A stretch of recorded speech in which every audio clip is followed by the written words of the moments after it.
AM 560 KBLU. Russ Clark with you on a Friday morning. Happy Friday, 6:07. Yeah, I was running. My computer again shut down. It needed another update, Microsoft. I didn't look at it in time. My bad. The phone lines are open, 928-344-5258. DSS shutdown. I guess we're in a shutdown. Or will be as of Saturday, 12:01 a.m. on Saturday morning. We'll be in a shutdown, but it's not going to look anything like it did. It did before, and of course, the whole disagreement with the Democrats is the ICE. They don't like ICE, so they're not going to approve the funding of DHS, Department of Homeland Security, which has ICE under it. That's not going to affect the regular military, the Marine base, or YPG. Our workers are going to work this morning at YPG. That a lot of them are contract labor, but a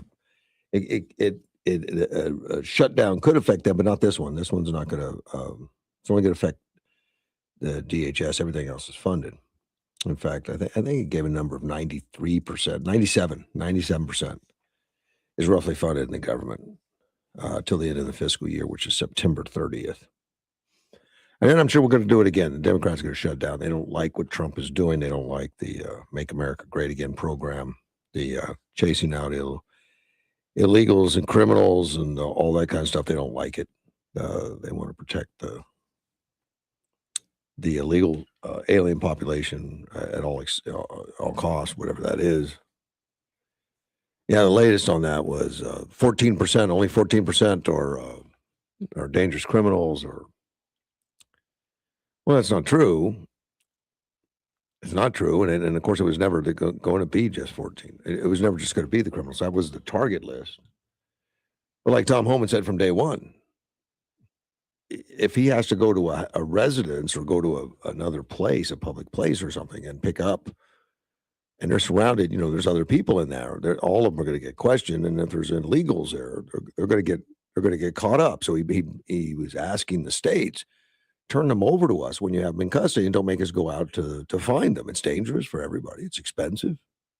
And then on top of that, people like Minnesota encourage protesters or blockers, people that go in and get in the way, which adds more expense. And they have to put more agents out there. They put Border Patrol out there to protect the ICE officers. It just becomes a big mess.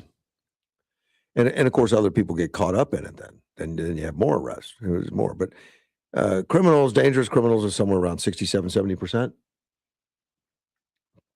But the left doesn't include a lot of the drunk driving, doesn't include child trafficking, doesn't include other fraud and stuff like that.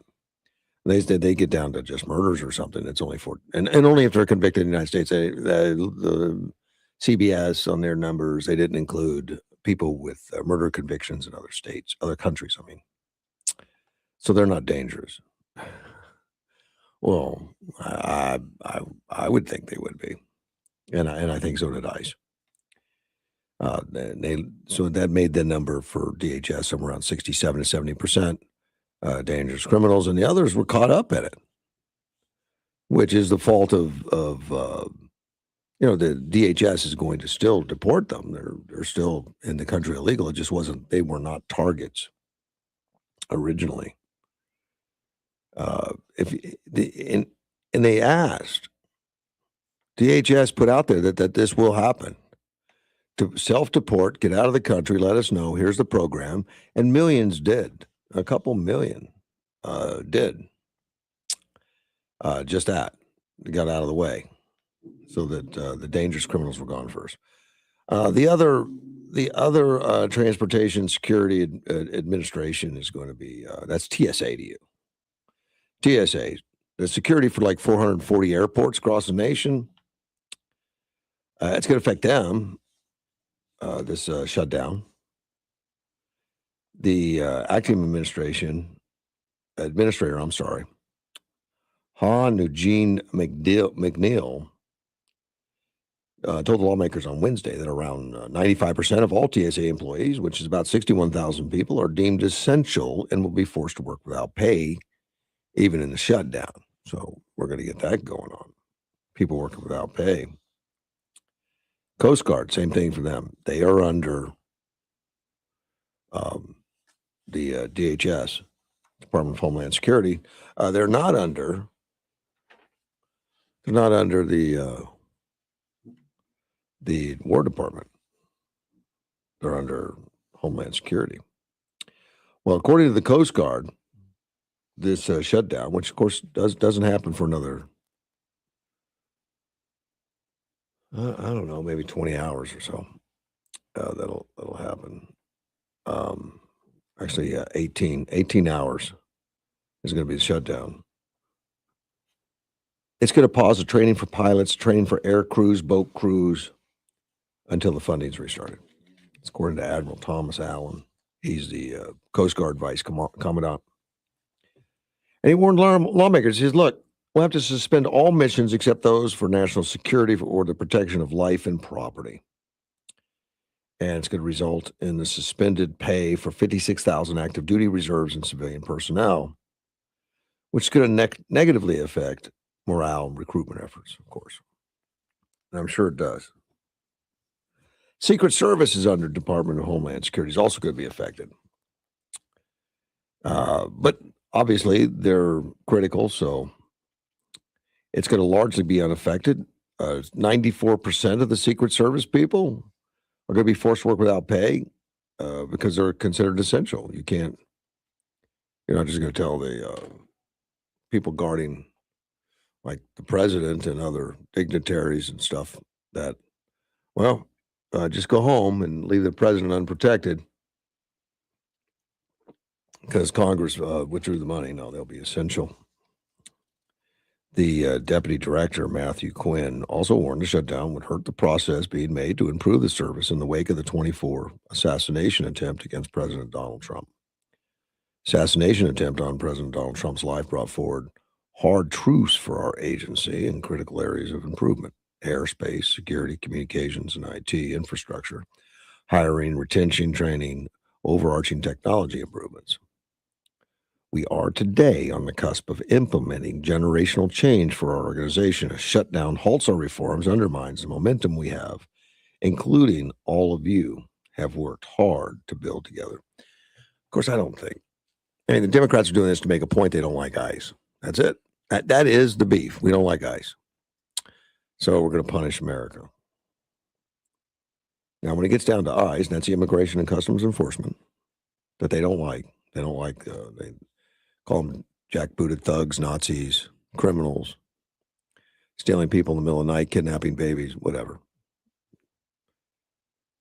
ICE employs roughly 21,000 people.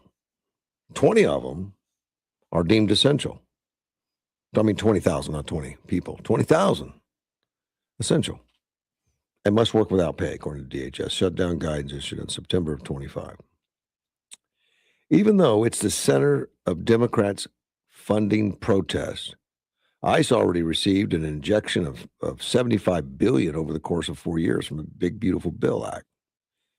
So many of its core functions remain at some level of funding even during the shutdown. So the shutdown is from the Democrats, because they don't like ICE, is not going to really affect it very much. They're still covered.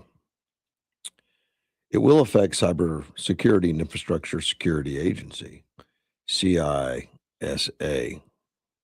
They defend the critical U.S. sectors like transportation, healthcare, and energy from foreign and domestic threats. They're essential to protecting life and property, according to Acting Director Matt Hu, and I'm not even going to try the last name. Shutdown is going to significantly reduce the capacity to proactively monitor for potential threats from foreign adversaries. We'll be on the defense, reactive, as opposed to being proactive and strategic in terms of how we will be able to combat those adversaries. Another one that's shutting down is the Federal Emergency Management System, FEMA. FEMA shut down. not a big fan of FEMA. They seem to be not efficient. It's been suggested that we shut them down permanently by Trump and fund other agencies like government agencies and states and stuff to handle catastrophic problems without having a separate agency that just sits there until a hurricane happens. The agency in the past, the Congressional Appropriations, left its disaster relief fund, the main coffer used to respond to natural disasters throughout the United States, with about $7 billion in it. So it's got $7 billion sitting there. But if it goes on more than a month or so, the may not be ready for a catastrophic disaster. And they're working through a backlog of responses to past natural disasters. Really? Okay. In the past 45 days we've been here, we've had $3 billion in 45 days on 5,000 projects. That many. We're going as fast as we can. We're committed to reducing the backlog. Can't go any faster than we actually are. And if this lapses, that's going to stop. I don't know the details of what they're working on. They say I guess they're still looking to pay off debt from prior disasters or promises from prior disasters. I have no idea.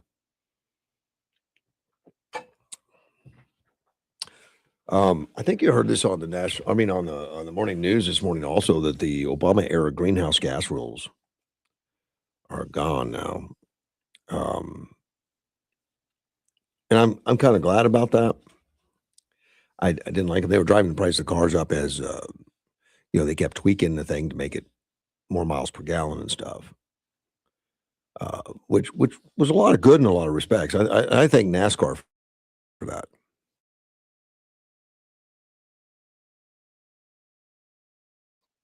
Yeah, NASCAR's one that's always trying to squeeze NASCAR's technology and research and trying to get more out of the same engine all the time. I think has really helped. It's helped a lot of everybody. It's amazing to me now. These, the muscle cars used to be the big 8 cylinders and stuff. And now the muscle cars were 6 cylinders and now 4 cylinders too. I mean, they're just putting out unbelievable horsepower for their displacement. It's just kind of neat to see that, and they sip gas. I know Carl used to call in quite a bit about his Hyundai when he first got Hyundai Elantra. Just a regular old 4-cylinder gas engine with plenty of horsepower for that little car. Very peppy, does great in traffic, does great on the highway, and he gets nearly 40 miles a gallon. And it's nothing special as far as it doesn't have turbocharge or electric batteries or anything else in it, the hybrid, none of that. It's just a straight 4-cylinder fuel injection that is just well crafted and he gets over 40 miles a gallon. It's just, all that stuff's available. And I know the old 4 cylinders, when I had an old Pinto, it got over 20 maybe. That was about it. But now they build them totally different. And I guess it's just not enough. They want to get 50, 60, and then you start getting into cars that are so light that they don't protect you. There's no protection in them. They made such great strides in car crashes because of crumple zones and the way things are designed and protecting and crump around the passenger. But if you take enough metal out and enough strength out, I don't care how you build it, it's not going to help the passenger. Let's take a phone call. You're on the air. Hey, good morning, Russ. Good morning, Carl. Hey, my car gets 43 going to Phoenix doing 80 miles an hour. And it's a peppy, roomy car. I like it. It is. Oh, every time I get in my car with Sally, I say, I just love to drive this car. Yeah, and it keeps you out of trouble, man. It's just got great safety stuff on it. I like it. Well, as far as I'm concerned, I'm still here because I had an accident, which was my fault. I got on a stupid program that day, and I got hit and just right in front of the driver's seat. The airbag come out, and it felt like I put my head in a pillow. Yeah. So, you didn't get any bruises or sore ribs or anything? No. Wow. Okay. I Yeah. got hit between 40 and 50 miles an hour. Oh my goodness. Okay. But awesome little cars. And then you went right down and got another one exactly like it. Well, to change the color. You changed the color. Okay. Yeah. I went down the next day and bought me a brand new one. Yeah, there you go. And I didn't even go look at any other cars. I figured if I walked away from this one, excuse me, I wobbled away from this one. A little dazed, huh? Yeah. Yeah. So anyway, our Democrats, to me, any American citizen looking at what's going on and say, hey, we need to support our ICE. We need to support our policemen. Yeah. These are the only reason why in Yuma, Arizona, we can walk around pretty safe. Yeah, we've got tremendously, peaceful, wonderful place. I mean, you start looking at Minnesota and Minneapolis and LA and all that stuff. Man, you just got to go out and just thank these officers every day for being there. Now it's the elected officials that keep common sense rules that allow these officers to do their job. Yeah. And I'm sure the officers in Minnesota, at least I would hope so, would like to do the job that they're trained to do, but they're being held back by ideology. Yeah, something that I don't know, and I haven't went and really looked that hard. But when the dumb rats were having a protest on 16th of fighting ICE, I seen on TV there was a man standing up there arguing with them. And what I wanted to know, and I haven't been able to find out, did the police come and arrest that man, or did you just let him rattle on? So if anybody knows, I'd just like them to call you and let you know, because I was just curious whether that man got arrested or not. So. Sounded like he might have deserved it, because you can't impede the officer. You can't do it. And I think as part of the crackdown in Minneapolis, I think they had to send thousands of regular Border Patrol agents there to help arrest and capture these agitators, because they would hit and run. I mean, they're trained to get in and get out before they get arrested, and then they'll bail them out if they get arrested, because they're all paid for. And I think the ICE officers were getting more backup federally, and then finally Tim Walz broke, and they agreed to turn over. This doesn't get talked about a lot, but the state of Minnesota agreed to turn over criminals out of the jails. They agreed to back up ICE and stop the nonsense and break out and break down the agitators, arrest them for breaking the law. And of course that changed things on the ground. And Tom Homan come out and says, okay, we're taking down the operation now. We've accomplished what we needed, and we've got a cooperation, so we don't need so many people on the ground. So why haven't we really heard much about that at all? Are they trying to keep it quiet? Well, because Tim Walz just goes to the air and says, he's going to. He said it's over now, and the damage was done by ICE. It's all their fault, and it hurt business, it hurt the economy, and it was always them that did it. I mean, ICE is doing nothing different in their state than they're doing in others. Yes, their state fought back and required ICE to put in a ton more personnel because they weren't going to back off. They're going to do the job they have to do.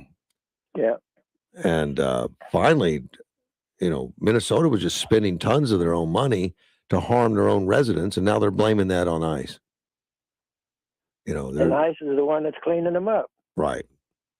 Well, yeah, but they didn't want it cleaned up. They didn't. They wanted to keep their criminals. They wanted to keep their illegals. They wanted to keep their fraud. And the government and Trump said, no, we're going to clean it up for the citizens. And during the whole fighting in the streets and the resisting arrest and causing ICE to bring in more agents, businesses were hurt. Businesses, people stayed at home. They didn't want to get out into that. So businesses were hurt. Now Tim Walz is out there talking about that. He's not talking about that. Well, he doesn't do. I don't think he has. I don't think he's gone on the news and said he's going to start turning over prisoners now. From jails. He's going to cooperate with ICE. He's going to help clear the streets of violent protesters that break the law. And he doesn't state that. He just states, ICE is bad. ICE is bad. ICE is bad. You know, I'd have really loved to been the fly on the wall when the ICE had a nice long talk with that man. Well, Tom Homan went right in and sat down with him, but I think Tom Homan is he's a calm approach, but he's always the same story. We're going to do our job. We're going to get this done. Can you help us? If you don't, I'll bring in more people. If I bring in more people, you'll get more arrested because I'll pick up the bystanders. You know, if a known criminal is surrounded in the house with 5 other people that are also illegal, not necessarily on their target list, they're still going to go. He could take the whole room. And that's what he did. He started taking the whole room, man. Yeah. And so how about Omar? Is she going to be going to jail or is she just going back to us? You know, I read a lot of the exaggerated rhetoric sometimes from the right also, which exaggerates, you know, and you read the headlines that, you know, she's going to be deported or she's going to, you know, lose her citizenship. That's all. I mean, it might be true. It might be crap. I don't know. I don't pay a lot of attention to it because it's all just, you know, what could happen instead of what is happening. So I think she's under scrutiny. She's she's in trouble, and she's been a little more quiet. And I know she's got some investigations going on. I don't think she's in a good place because a lot of the money that was being, you know, fraudulently taken were some of the same people that donated to her cause and supported her. Her supporters were fraudsters. I mean, that doesn't automatically make her guilty, but it's sure worth a big investigation. Wasn't it something like $30 billion? Well, you know, she had 30 mil. Oh, well, they're saying 19 billion is the highest estimate. And these are all estimates, 19 billion. But they say she personally put on her record that she went from nearly no money to 30 million in the bank in a couple of years. Yeah. Yeah. Man, I wish I could do that. Well, maybe if you were just better at investments. She's good at investments, maybe. I don't know. Well, she had a wine company that never existed that she made a ton of money on. Yeah. That never sold any wine. But so all that needs to be investigated, needs to look at. I mean, that was owned by her and her husband. Yeah. That's good to make that much money and not have to sell any products. Well, my understanding is that the wineries that do exist legitimately, they're hurting. They're not making much money, but somehow they opened one that just broke all the records, and no one can find a bottle of anything they produced. So, yeah, you tell me how that exists. I don't know. Well, they had a website, but it was taken down. Yeah. Sound like a little fishy, doesn't it? It certainly has that appearance, man, and obviously it's going to be investigated. Yeah. Who's your dog mad at? I don't know. There's probably a noise outside. Maybe they're picking up the garbage. I usually put a leash on her and tie her to the chair, and she shuts up. You know. Shit, I don't want to make you mad, then. Okay, don't make me. Yeah, go ahead, Doc. Make me mad, man. I'll be tied to a chair. That's what happens. All right. All right. Yeah, we did. Hey, this is Friday, isn't it? It is Friday, man. We got it. All right. All right. Take care, sir. Bye-bye. Hey, have a good day. Yeah, Bye. bye-bye. All right. I have to take a break and get a leash. We'll be right back. Forecast for tonight, increasing clouds, 62. Few showers possible early tomorrow. High of 73 on Friday. Clear and 48 on Friday night. Sunny and 78 on Saturday. Partly cloudy and 79 on Sunday. All right, do-it-yourselfer, you've got the idea, and you got your building supplies at Southwest Lumber. That's right. Now, all you need is a bunch of expensive tools to get the job done. Oh, that's right. And you know just the place to rent them. Southwest Lumber, your home for everything home improvement. Southwest Lumber has half-day to multiple-day rentals available on just about anything you need to finish the job. Rent equipment and tools on Saturday and Sunday. It's free. Stop in today at 1917 South Avenue B in Yuma. Southwest Lumber, ready for everything. Sprague Sports is Yuma's hunting and shooting headquarters. Why? Because Sprague Sports is the difference. Where else can you buy, sell, trade, or consign firearms with free expert appraisals always? There's nothing like Sprague Sports. With local price matching, you can buy with confidence at Sprague's. And all Sprague's firearms come with a lifetime warranty. And talk about customer service. There's a gunsmith always on duty. And there's expert one-day sight-in service. But that's not all. Sprague Sports has got training classes, including Arizona CC CCW, First Shot, Hunter's Education, and more. Sprague's handles Glock, Blue Label pistols, and is your NFA dealer in suppressors and full autos. That's why we call them the experts. And Sprague's is Yuma's Yeti headquarters, the best Yeti selection and free ice for life. Sprague's has 15 lanes of certified indoor shooting range and gun rentals you can try before you buy. That's Sprague Sports, Yuma's hunting and shooting headquarters. Responsible gun ownership since 1956. 32nd Street next to Lowe's.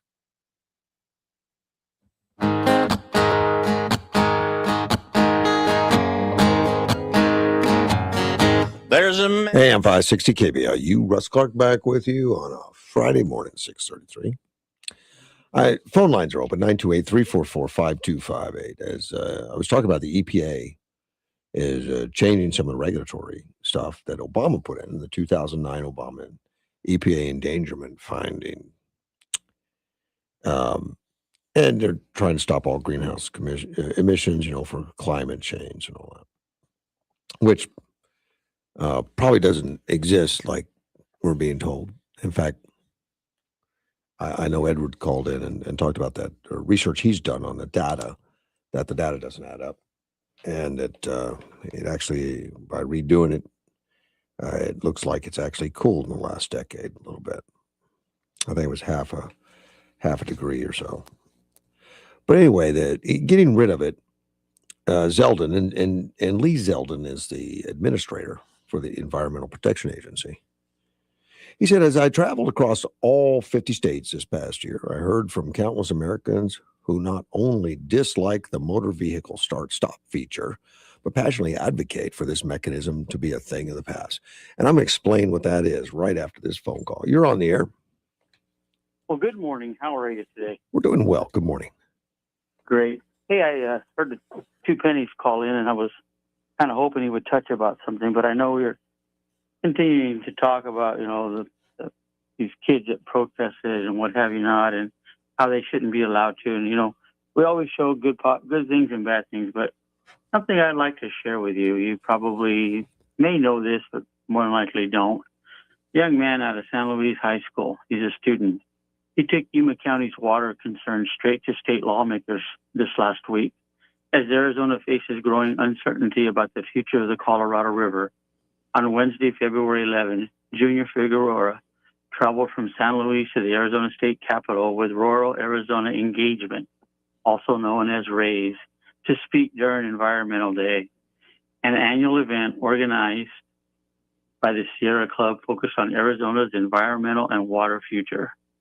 Figueroa highlighted how closely Yuma County's economy is tied to the Colorado River, pointing to agriculture and the region's role in supplying a large share of water. He updated state leaders to strengthen. He urged state leaders to strengthen groundwater protections, invest in advanced irrigation technology, expand water reuse infrastructure, and focus on long-term planning. I think that's something proud for a young man, a junior in high school, to go all the way to the state with some stuff that he put together, urging lawmakers to watch our water. Positive, I'll have to say. Oh, absolutely agree. That's actually what they should be doing instead of walking out of class. That's great. Well, I'm sure he walked out of class to go do this too. I doubt it. They wouldn't have called in and excused himself, and I just think it's great.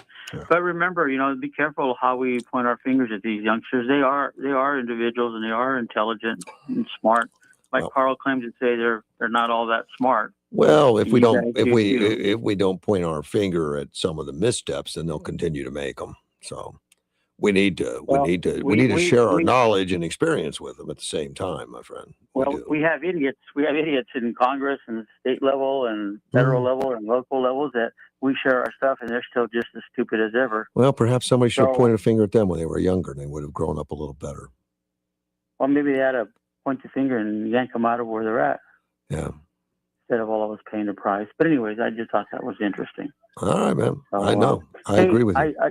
I don't normally listen to, in fact, I have never listened to, I don't know why I listened to yesterday, but I guess Johnny Porter's got a show going on over there, and him and Russell McLeod were on there. Mm-hmm. And they were saying that you're moving. I didn't know Your that. studio got sold. I don't know that.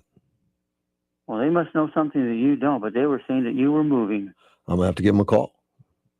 Yeah, do that, because I was concerned. I thought, hell, you have to go take your show on the road or something. But they said that your studio was sold and you had to move. I'm gonna have to come over to your place, man. Well, not my place. Just call. Oh, yeah, come over to my place. I'll be happy to rent a spot to you. Okay. I got a chicken coop I'm not using right now, and put an antenna out there. You'll be ready to go. We'll get it done. Straight shot. All right, man. But anyways, yeah, that took me by surprise. I'm like, wow. Okay. Anyways, hey, have a good weekend, and hopefully they didn't sell your studio from underneath you. That'd be nice. All right. Thanks, man. All right. Okay, bye. The EPA, the start-stop thing, and you may not know this unless you have a newer vehicle. A lot of these newer vehicles are required to have it, so that when you pull up to a red light, the car shuts off, the engine shuts off, and then when you step on the gas, it automatically starts back up. And then you come up to the next light, shuts off, starts back up. You pull in through the drive-through for the bank, shuts off, starts back up. Or if you're going to, just a local restaurant drive-through, and there's 10 cars in a row, they pull up, you pull up, shut, and the car shuts off. They move up another 20 feet, you pull up another 20 feet, car shuts off. It's a constant. And I looked at that, and I've asked these questions all along, especially around the mechanics. I said, look, is that wear and tear on the starters and alternators and the charging system? Of course it is. They say, well, the car companies have taken that into account and beefed up on that, which is also more expensive. But it's annoying. And if something goes wrong and you lose a starter, you're not going to know it when you get to the parking lot. You may know it when you're the fifth car back in the line at McDonald's. It's not going to start. I hate it. And it's not easy to turn off. You can have it altered to turn it off, but it's something that can be done by a mechanic that wants to do it. But it also could void a warranty if it's under warranty with the manufacturer. So, but that looks like it's going to be done with, which is good.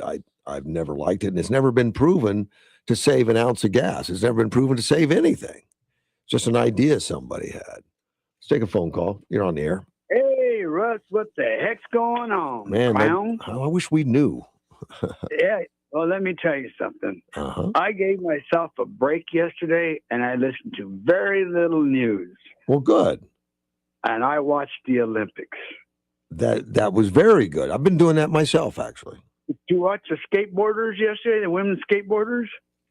I watched some of them. I watched the reruns of some of the men, too, that happened a couple days ago.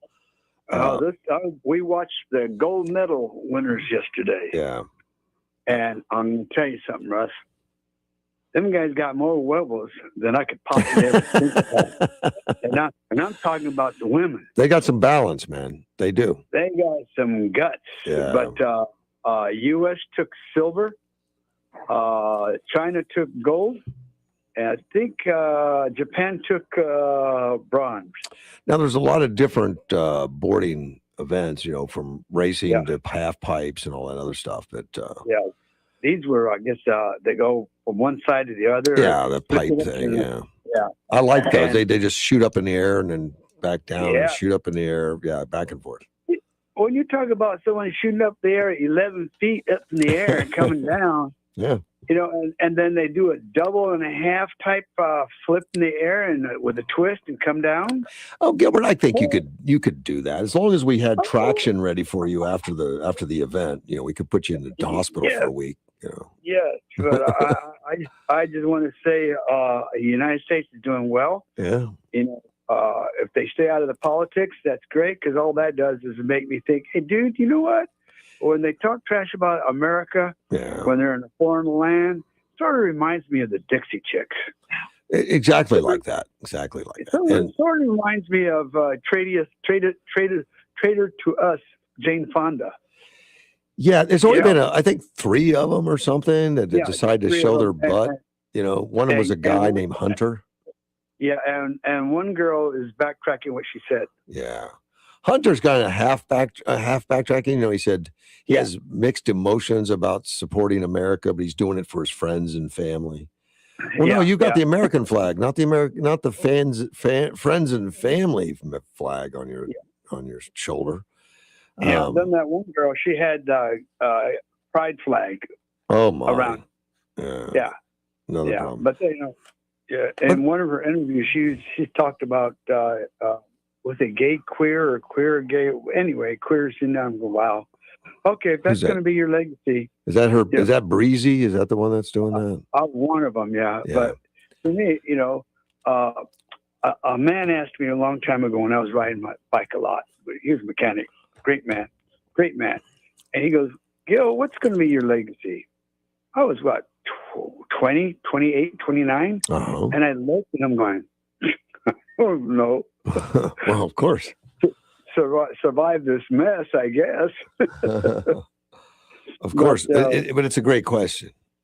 It is. And I finally figured out what I want to do. I want to make a difference. Yeah. I want to make a difference and try to educate. I think you've been doing that for the time I've known you, Gilbert. That's been a while. I mean, that's been your focus.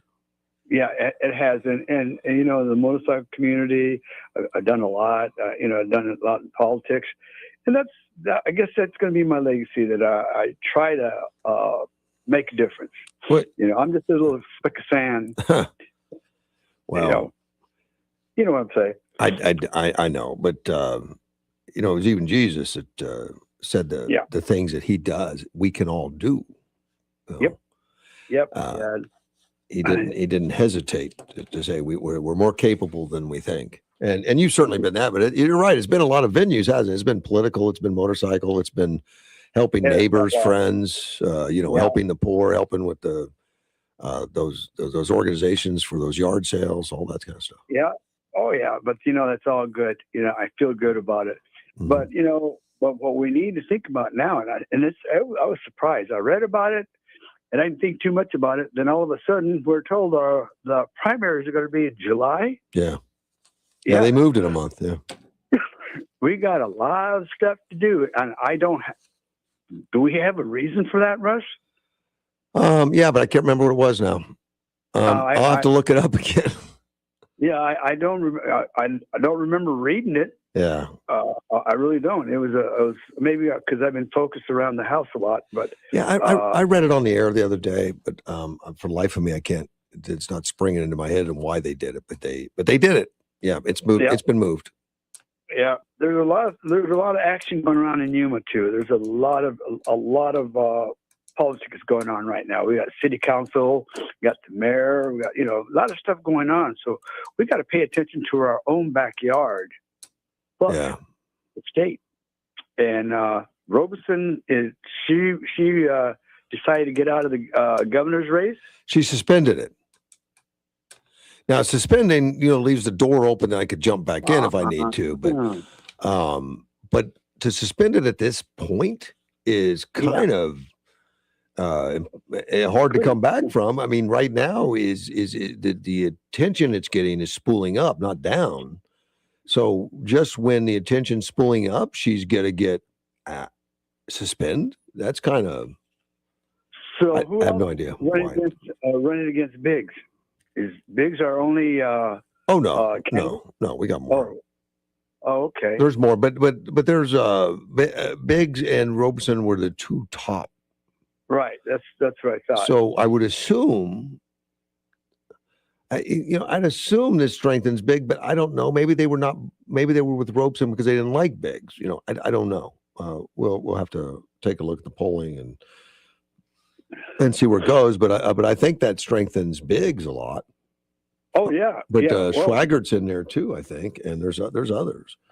Well, is Schwager the one that used to be a Democrat and switched to Republican? Not to my knowledge. I don't. Okay, there's somebody there that was or was thinking about it. Yeah. So. Well, and I'll have to call him and ask him. I haven't talked to him in a while.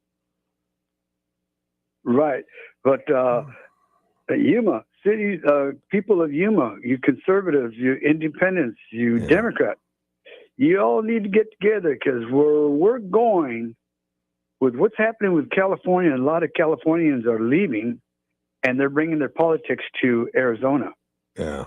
Well, and some of them are escaping the politics of California and want to join the movement away from wokeness too. So the last I heard, and it was months ago, that those were bigger numbers than the woke moving. The woke are happy in California. They're getting what they want.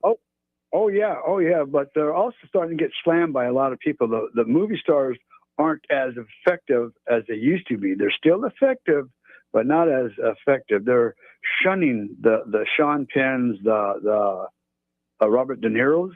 Uh-huh. Yeah, Robert De Niro's one of the idiots, right? And I used to like his movies. Yeah. I used to like him too. Yeah, but there's a lot like it. We need to really open our eyes and read. Let's go out and let's vote intelligently. That's what we need to do. Yeah. And I'm warning you people out there, there's going to be a lot of propositions, a whole bunch of propositions right now that are going to come out, especially here in Yuma. I'm not really familiar with all of them that there are yet. There usually is more than I like out there, but we'll see. Right. And we definitely got to support our fire department. They need more personnel. We had a person speak to us. I was at the Rio Colorado Women's Republican, and Mr. Badia came and gave a great spill.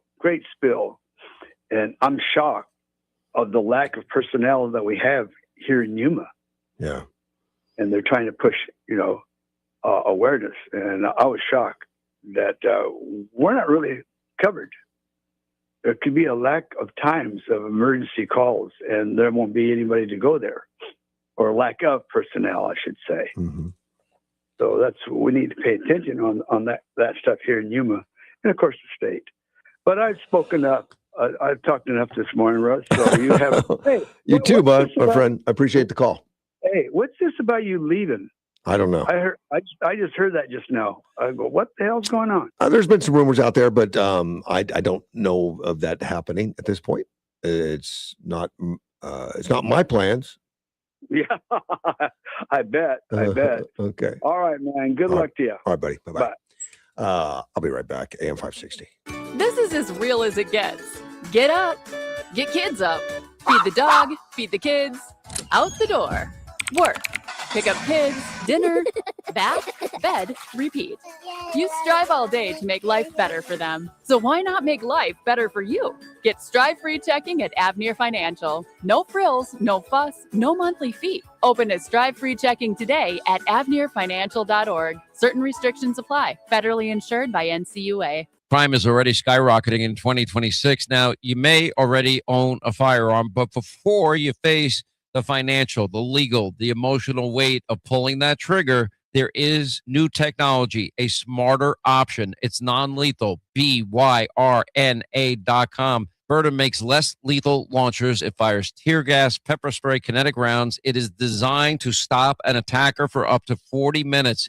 That gives you time to escape. That gives you time to get help without deadly consequences. Now, remember, it fires at 400 feet per second, and it has serious stopping power, enough to shut down a threat very fast without the legal, moral complexity of using lethal force. And every single launcher hand-assembled in beautiful Fort Wayne, Indiana. Legal in all 50 states, no background check, and they'll ship it straight to your door. Just go to BYRNA.com today and find the right launcher for you and your family. That's BYRNA.com.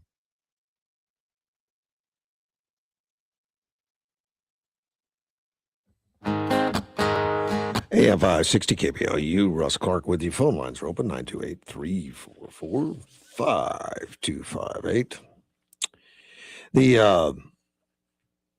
The EPA's greenhouse rules. I was talking about that start-stop feature in your car where it annoying that I don't have it in my cars. I drive older cars. I do. But thank goodness it's gone.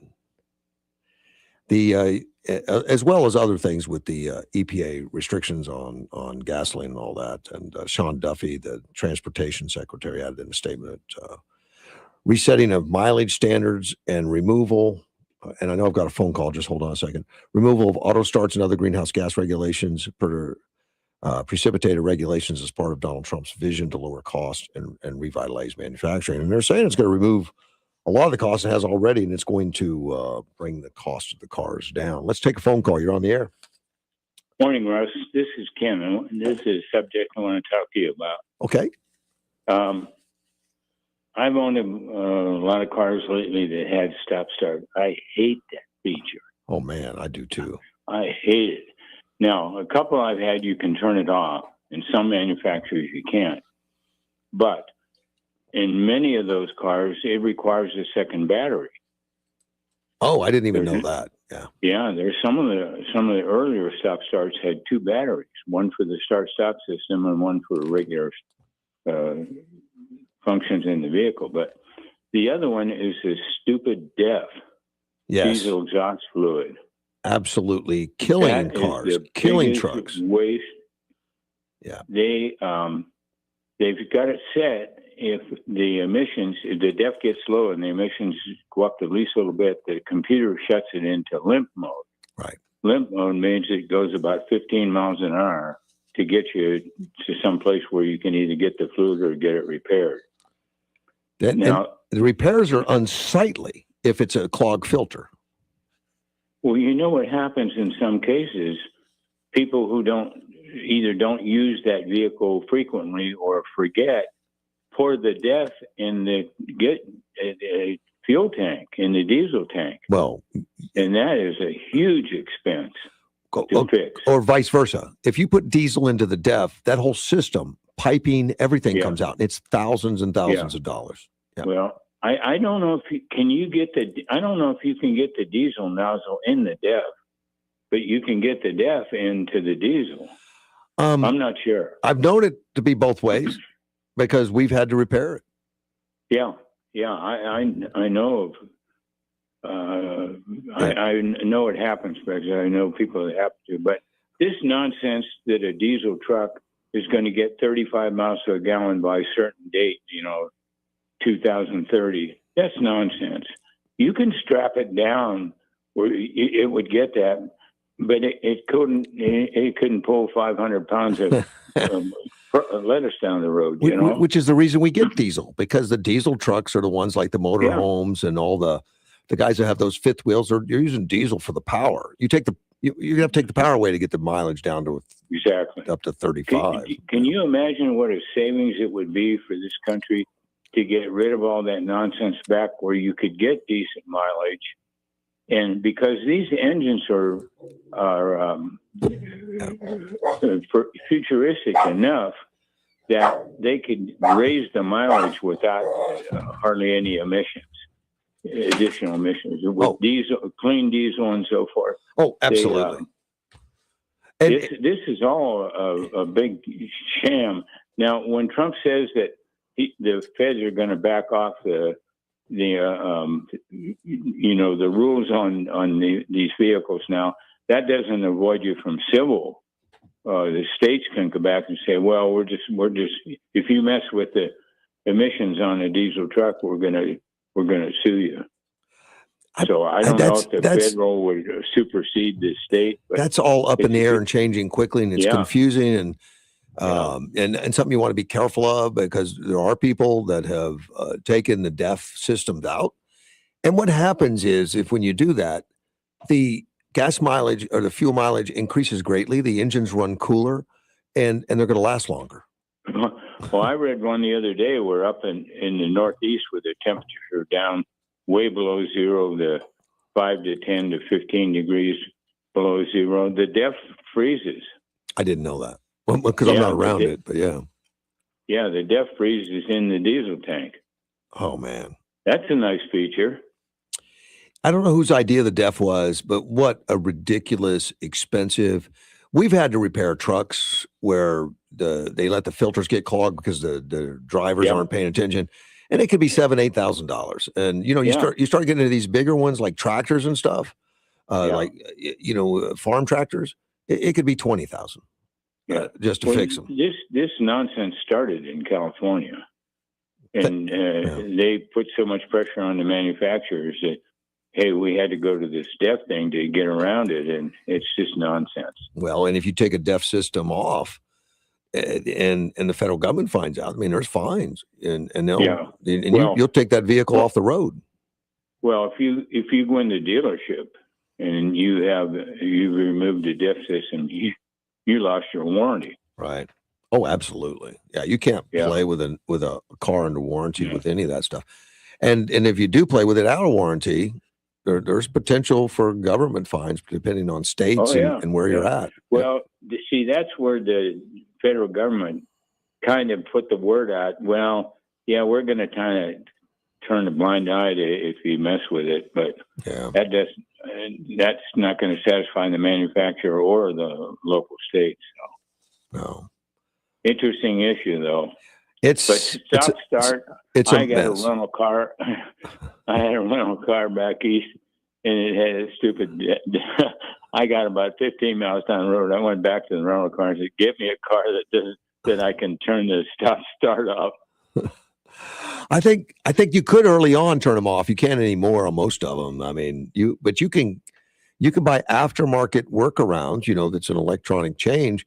But that voids the warranty too. You can't do it because it void the warranty. Another thing you can do to override it. What's that? When you come up to stop, I put the car in neutral, and then that offsets the stop start. I have no idea. I haven't been around them much. I get in when I get out. Yeah, I don't like them.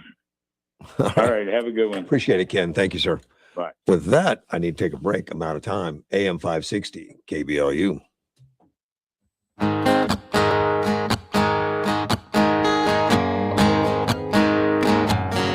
There's a man in D.C. He stands 6'3". He's fighting for you. He's fighting for me.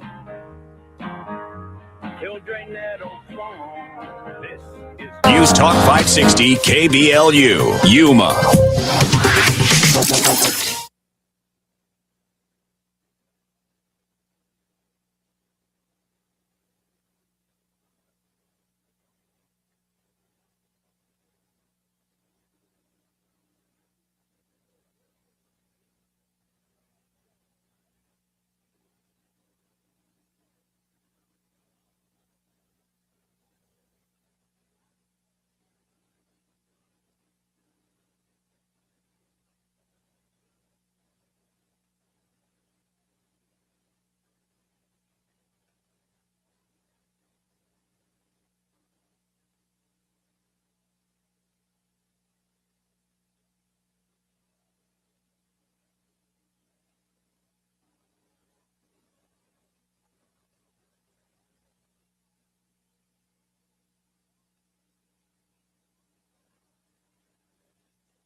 From the News 11's Information Desk, I'm Julina Aguilera. A group of local high schoolers have earned recognition for making a positive impact in Yuma County.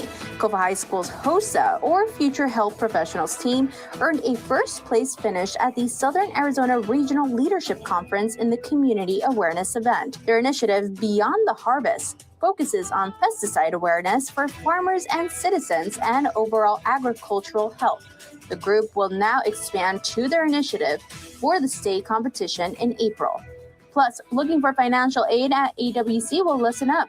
Current and incoming students in need of financial support are encouraged to apply for the numerous scholarships available through the Arizona Western College Foundation. The foundation will start taking applications on Sunday, February 15th. Scholarships are available for students of all majors, backgrounds, and grade point averages. Catch us on TV side on News 11 every weekday at 5, 6, and 10 p.m. for your latest local news, weather, and sports.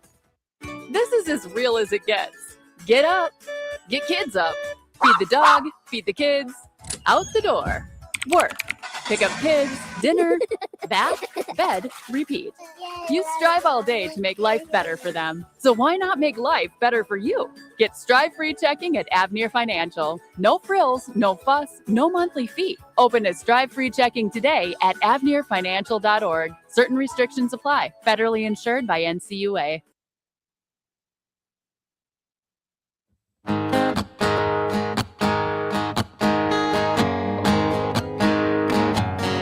There's a man in D.C. He stands 6'3". He's fighting for you. He's fighting for me. He'll drain that old swamp, just like he said. AM 560 KBLU. See, I have Derek with me. Hey, good morning. Not just me, but Derek's in early. That's awful nice. That was a great thing. And the door was unlocked. Thank you for that. Yeah, and then the dog was chained up because she's been a little crazy today. But as soon as you came in, I just let her loose, and she was fine. And she that's likes fine. you. Yeah. She likes you. The dogs are judge of character. No, A it's good one. not. It's not. No? It's exactly the opposite. No. Like, Well, she- you could give her more than like 9 inches of leash so she can Oh. move around and lay down. Is that right? Yeah. I thought 9 was generous. Yeah, that's why she ran away quickly. Fast food chain took out all their microwaves. Did you know fast food chains even had microwaves? I do. Yeah. Yeah, they do. You were in the food industry. Yeah. Almost any restaurant that says they don't have a microwave probably isn't being 100% honest. Everybody's got microwaves in the back. Well, not the Steak and Shake now. They've taken them all out. Well, they will be all out by April 15th. Okay. They said that they want to do real food. It's part of our journey to improve food quality and use traditional methods of cooking only. Mm-hmm. And it announced it's going to remove all the microwaves. And Robert Kennedy's happy about that. The Health and Human Services, Robert Kennedy, the USDA Secretary, Brooke Rollins also, which I'm thinking like microwaves. What does that have to do with quality and all that? But they think it minimizes processed food instead of relying on microwavable ultra processed meals. And then there's something about microwave radiation in the brain. I really haven't. I don't know as much about the microwave radiation in the brain, but there is a different side to that as well. That what does a microwave do? I mean, let's get technical. It's a communication type wave that they were using, and it was an accident that it cooked something. Right, because it basically it's the shortness of the waves that gets everything vibrating at a super fast pace. Right. So basically what you're doing is instead of heating things up with radiant heat in an oven or boiling water, you're getting the cellular structure to vibrate so fast that one of the things they talk about is you're breaking down the cellulose and the cellular structure in that food. So you're actually damaging and getting rid of some of the nutritional value of the food as well. It's hot, but it's not as microwave something and then put it back in the fridge, cook something on the stove, put it back in the fridge and watch how long they last, like surviving, if you will, and not surviving because it's dead. But the microwave food will not last as long after it's been cooked than a regular cooked meal on a stove or a pot. I didn't know that. Yeah, because again, you're breaking down the cellular structure within the food. Well, we all know microwave waves are dangerous, and that's how they find out because some of these I would say it was probably a military installation or something that uses microwave communications. You don't get near those when they're on because it'll harm you. And somebody was working on it and left something near it and noticed that their lunch was hot, and it was an accident to figure out. Well, we could use this to cook, and they do, but they knew it was dangerous. And then when they first started, there was a lot of rumor about waves will get out and damage your brain, hurt you. But I thought those all went away. I don't know if that meant they made them better. Contain the waves within inside the little oven. Like you don't trick it to where it can work with the door open. You're not supposed to do that. No. Oh no. Shoot. No, Okay. don't override that door thing. It's supposed to turn off when the door's open. But they said microwaves can damage brain. One of the two key components of the human CNS, particularly affecting the neurotransmitters, which play an important role in passing signals inside the body. Maybe that's my problem. I grew up around microwaves. Actually, we've all known that for a long time. You just can't remember that because microwave problems. Yeah, too many microwave meals. They also said radiation caused delay in the brain's signaling process. Okay. And researchers said microwaves also extremely useful in the medical field. Examples of tumor detection and stuff. I didn't know they used microwaves for that, but they're shown to have positive and negative effects as exposed biological systems.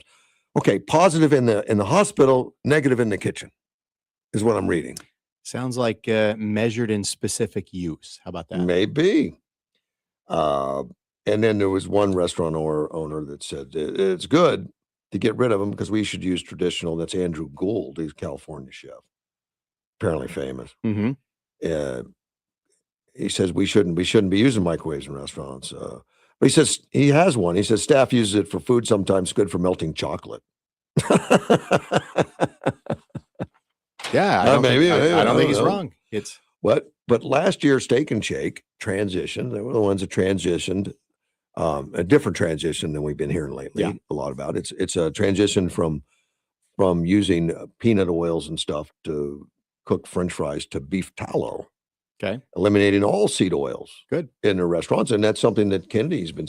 Well, a lot of people have been screaming about a long time that the seed oils are very, very much not good for us. Right, and go back to tallow, and Steak and Shake made that transition. I haven't heard of a lot of places doing that yet.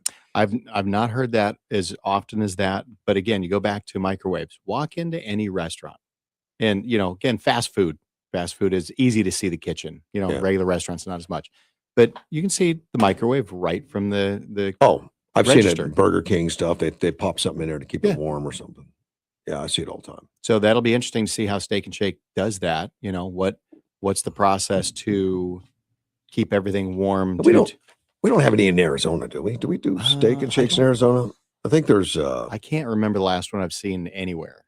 I don't. Midwest a lot. I don't see it here, but I think I read in here somewhere it was like 400 some restaurants. You and Helen need a road trip. Go to Steak and Shake. 390. It's 390. No. Come on. Not for Steak and Shake. You could We might go for something else. You could get in your car and it doesn't auto stop start, and you could just drive across the country. You should visit all 390 Steak and Shakes. Do you? Yeah. Maybe I get some kind of book of records or something. So do you have a start and stop in any of your cars? I'm thinking one that your kids or wife may drive, not yours. You drive old You know stuff. what? Two of my kids do. They've got auto stop start. I really dislike it. And it's annoying. And, we get in and push the little button and it turns off. And then, that's just, it's habit. Turn the key, start the car, press the auto stop start, and then it's not going to do it anymore. Well, they took that feature away from most cars later on. I mean, the earlier ones had you could override. Then they said, well, what good is it if we put it in if everyone overrides it? So we're going to force you to use it. And there's a lot of them you can get into the computer menu screen, find it. Takes you a little bit more time. But some of that, if you do that, it's going to upset your warranties. No. Just like the computer screen, the dashboard. Oh, you can still. Well, some of them you can't do that even. Well, I don't want one of those. I knew.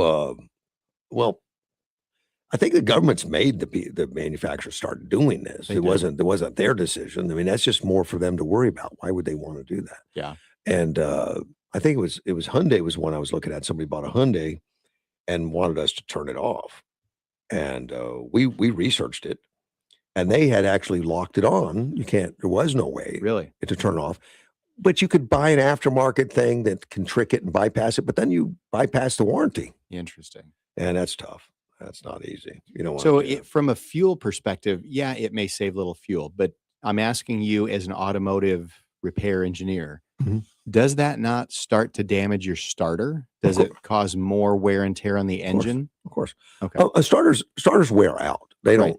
they don't just break, they wear out because the brushes and everything. I mean, they've got so many starts in them.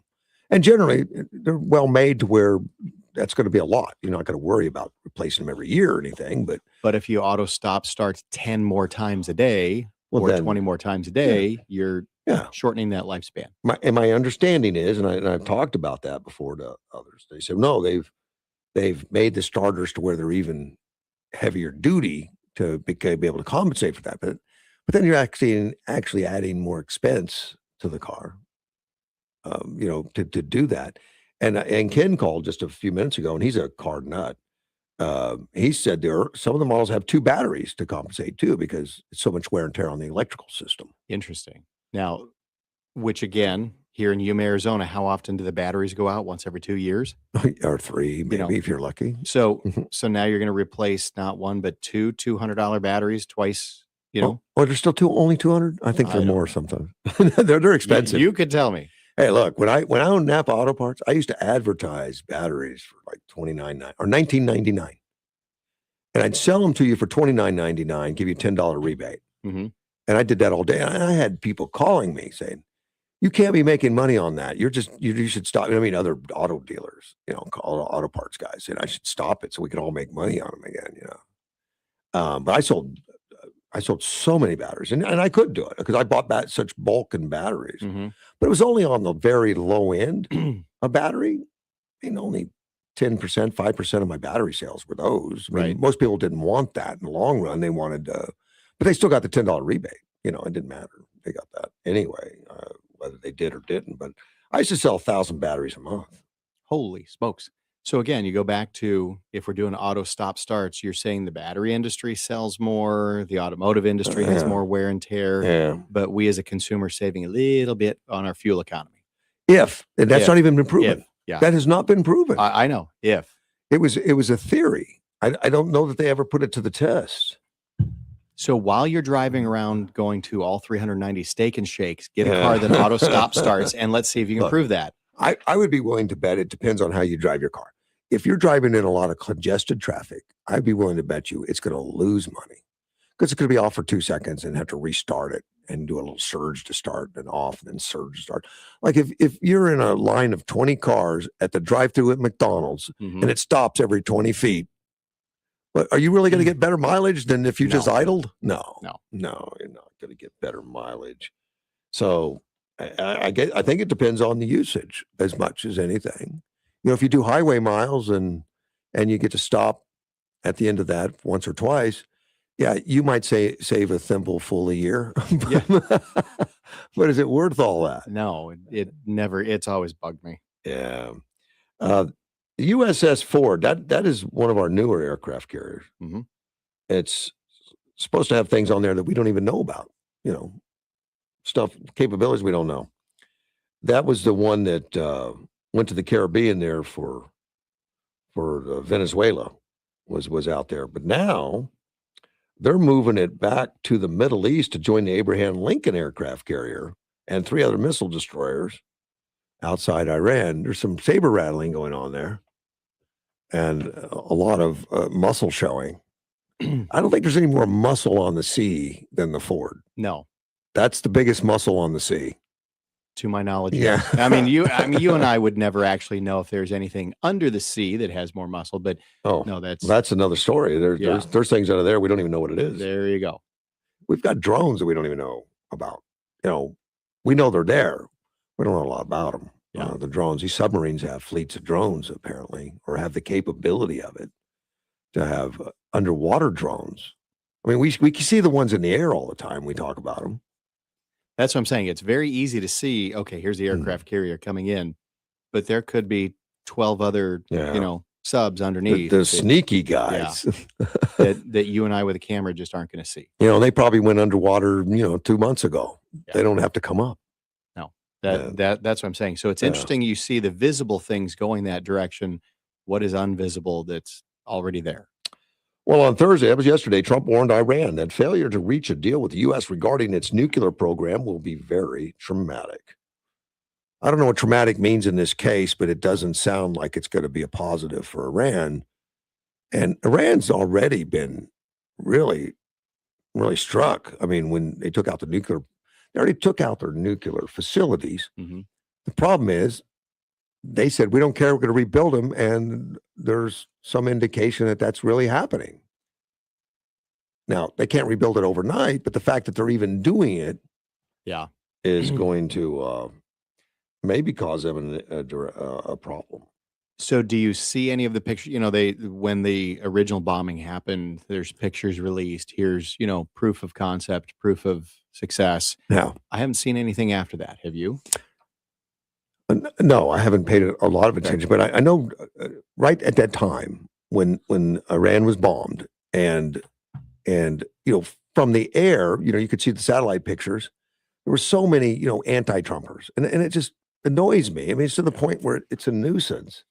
Anti-Trumpers. Well, see, these buildings are still standing. So it doesn't mean, well, yeah, there was some, that wasn't the target. Yeah. And they say, well, it didn't work, obviously, because it doesn't look like any damage.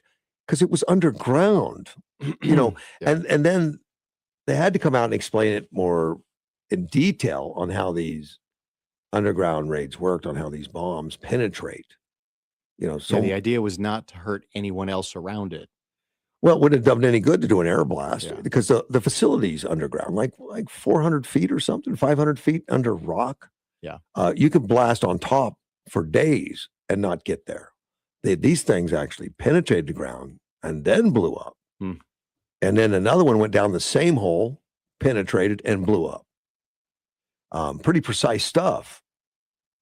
So we don't get to see the pictures down there. Right. Yeah. Right. As we should not anyway. No, I don't know that I don't know they've, unless they went down there themselves. I don't know how they know that for a fact, but apparently they could tell. Let's take a phone call. You're on the air. Morning, Russ. Well, good morning, Ted. The image of the ground before the blast and after is all you need to know because it actually changed the color of the soil sand on the blast zones. And I don't mean right where the bomb went in. I mean the whole perimeter of that area changed color. Yeah, and I don't understand all the bombs and what they use, but apparently it can pretty much melt through. It comes out hotter than what we understand, and it's pretty devastating. Right. That's exactly what I noticed between the two pictures. Even the soil that was imaged from the satellite, it changed color. Ground on the ground. Yeah. I don't know how they can rebuild that. I guess it left a hole in the ground that you could put something in, but how do you know they didn't have one somewhere else? I mean, I don't know. We don't know the intelligence reports. No, they're not releasing that. Although if it was me, I'd have two of them. Let them hit that. I still got the one over there. But see, you got deep pockets. You can afford 2 nuclear plants, Well, Senator Dunn said he was going to send them out here to power up our lights and all. Yeah, I hope he hadn't done that yet. No, but hopefully we get those pocket nuclears soon. But like I say, just looking at the pictures, you could see just how bad it was. What those bombs actually did to the Earth. It's kind of annoying though. Annoying that the liberal press jumps right all over it. And says, "See, the building standard, it didn't work." I'm like, "Oh man, you guys are in such a hurry to do anything to say that the administration's unsuccessful before the research. Why wait for research? We'll just go ahead and say it now that it doesn't work." Well, sure, because anything to undermine our success around the world. That's all. Yeah. And then they never come out with an apology or anything. It's never like, "Well, never mind, I was wrong." It was just, let's move on to what else he's doing bad. Yeah. The Orange Man. The Orange Man. Yeah. Oh God. Yeah. Well, I just thought I'd bring mention to that because that is obvious in the film. Thank you, buddy. I appreciate it. Thanks. Man. Bye. Yeah, I didn't think about that. I don't remember what the process is of that, but apparently it gets hot and can obliterate, melt everything at the same time, explode everything. It's a nasty thing. You don't want it around you. So going back, it's kind of like a very large microwave underground. My very large microwave, maybe. I don't know. I have no idea. Could be. So I don't think you want to cook with. No, let's not do that. You're not going to do that. You've heard that we sent some terrorists over to the Trinidad Agua gang and deported them out of country to El Salvador at CCOT in 25. Yes. Caused a big hullabaloo to some on the left again. Yes. That we shouldn't treat our criminals so badly. Right. And we shouldn't deport citizens.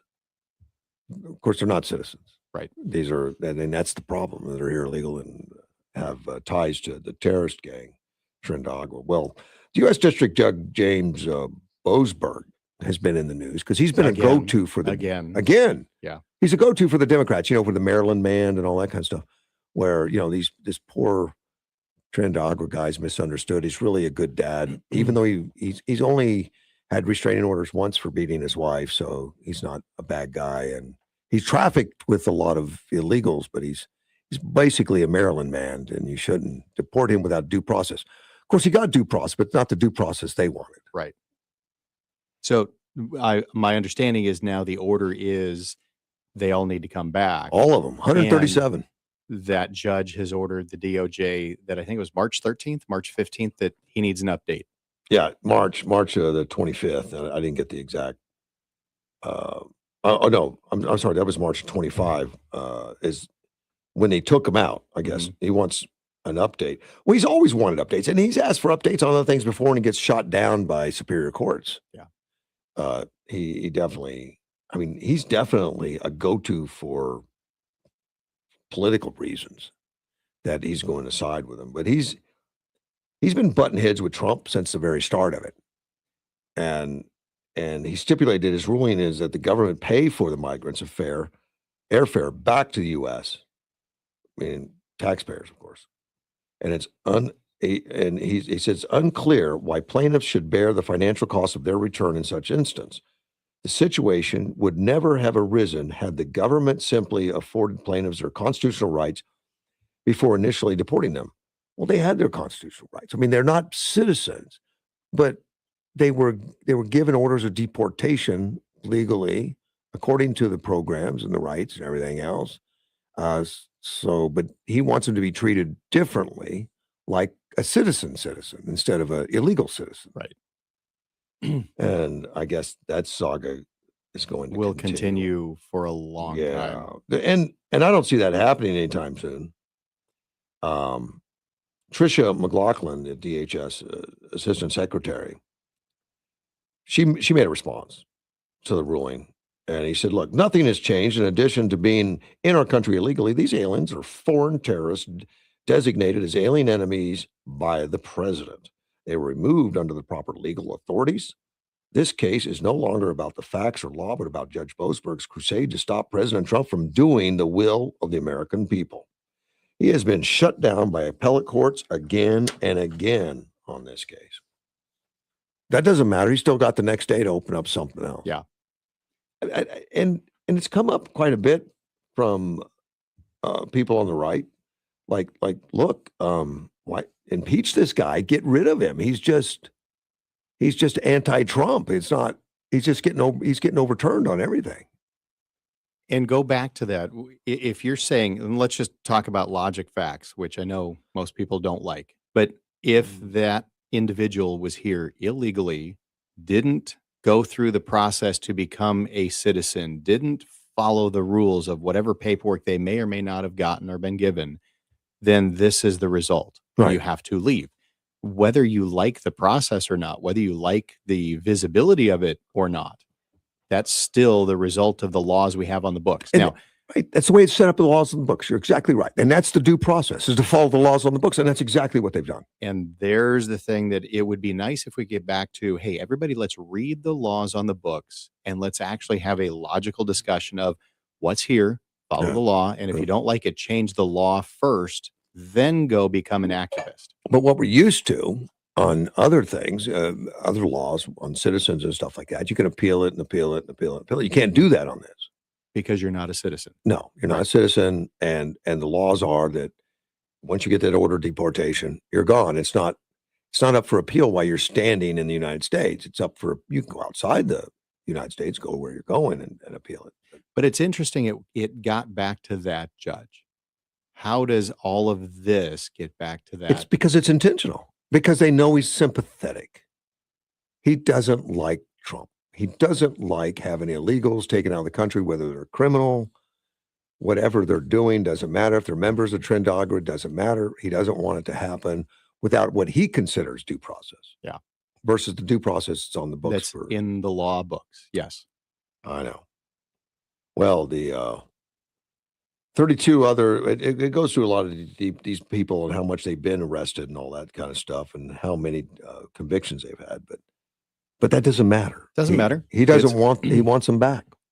Well, For a continued, never-ending legal saga. And truthfully, though, it none of that matters either. If that person was in country illegally and was deemed a foreign terrorist by the president, yeah, he's gone. That's where it stops based on the law is written in the books. Marco Rubio is very strict, very, very open about that. He says, look, even if you have a visa, a student visa, legal visa, you're here legally, and you're still a guest in the country, I can revoke it at any time. Yeah. And if you come in here on a student visa and you go to the campus to rally against the United States and cause hate and discontentment and problems on the campus, I can revoke your visa and I'm doing it. Mm-hmm. And you're gone. You came here to study and learn to do it. You're welcome, but you're a guest. You mean it's not the Willy Wonka golden ticket? No. You're done and No. you don't have to follow any other rules? You're in our house as our guest. Act like it. Could we bring those people back and put them in the judge's house? Would he be willing to house them during the trials? No, because they're hypocrites, dude. They're not. I'm just asking the question. They don't want to be around these people. They just want to make sure you're around. Got it. Okay. Just wasn't sure. And another reason they don't like that Trump used this Aliens Enemies Act, because it's from 1798, and it says it's a wartime immigration law. Well, yeah, it covers wartime and non-wartime. It does. It's in the wording of the law. Read the law. Mm-hmm. And Trump is actually using it. They said, well, you shouldn't use an old law. Then why is it still on the books? Then take it off the Yeah. books, but you'll never take it off books because it's good for us. Right. But whatever dirt they can throw to confuse the public, to confuse the listeners, confuse the press, whatever. Well, and look, let's be honest. You and I say things that can emotionally get people up and running, right? Everybody, I mean, hope so, but everything you read, it's okay. It's emotional. It's, oh my gosh, look at this. And here, if these people were not citizens and they were in country illegally, did they start any of the process to be here? Have they done the due diligence? Oh, I mean, mostly no. And that's all taken into account, by people. And, if you're here on a green card even, it's sketchy. Why do you want to be on a green card forever? And I know people in Yuma that are. They've been on a green card since they were 5. And they've been in the country and they're fine. They don't break the laws. They don't do stuff.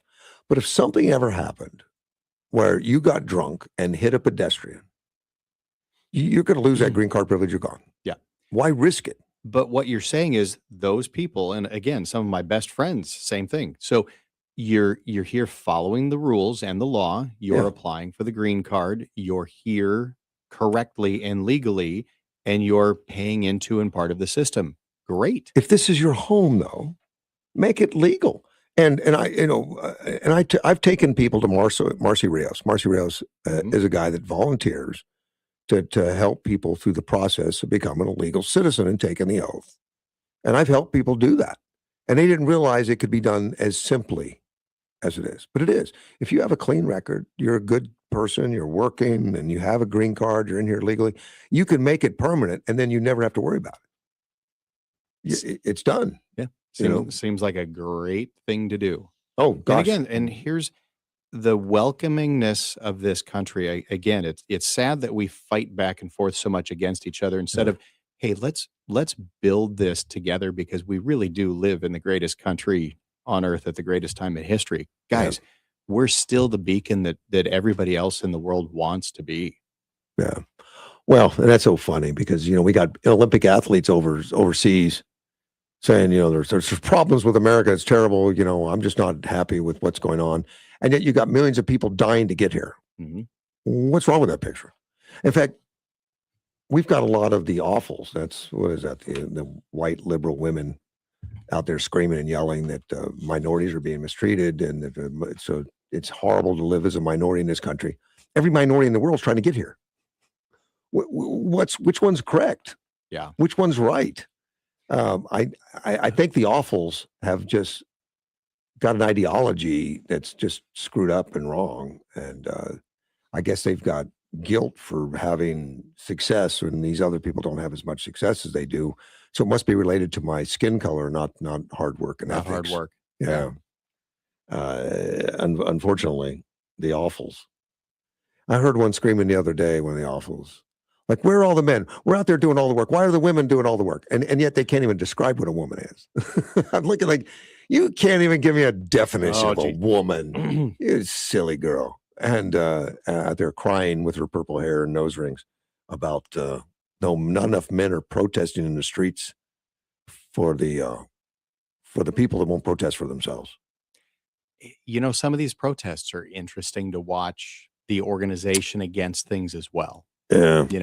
And again, you say the word protest. It's always interesting to turn on the TV and see who has the polished pre-made signs and how many of them are in different locations.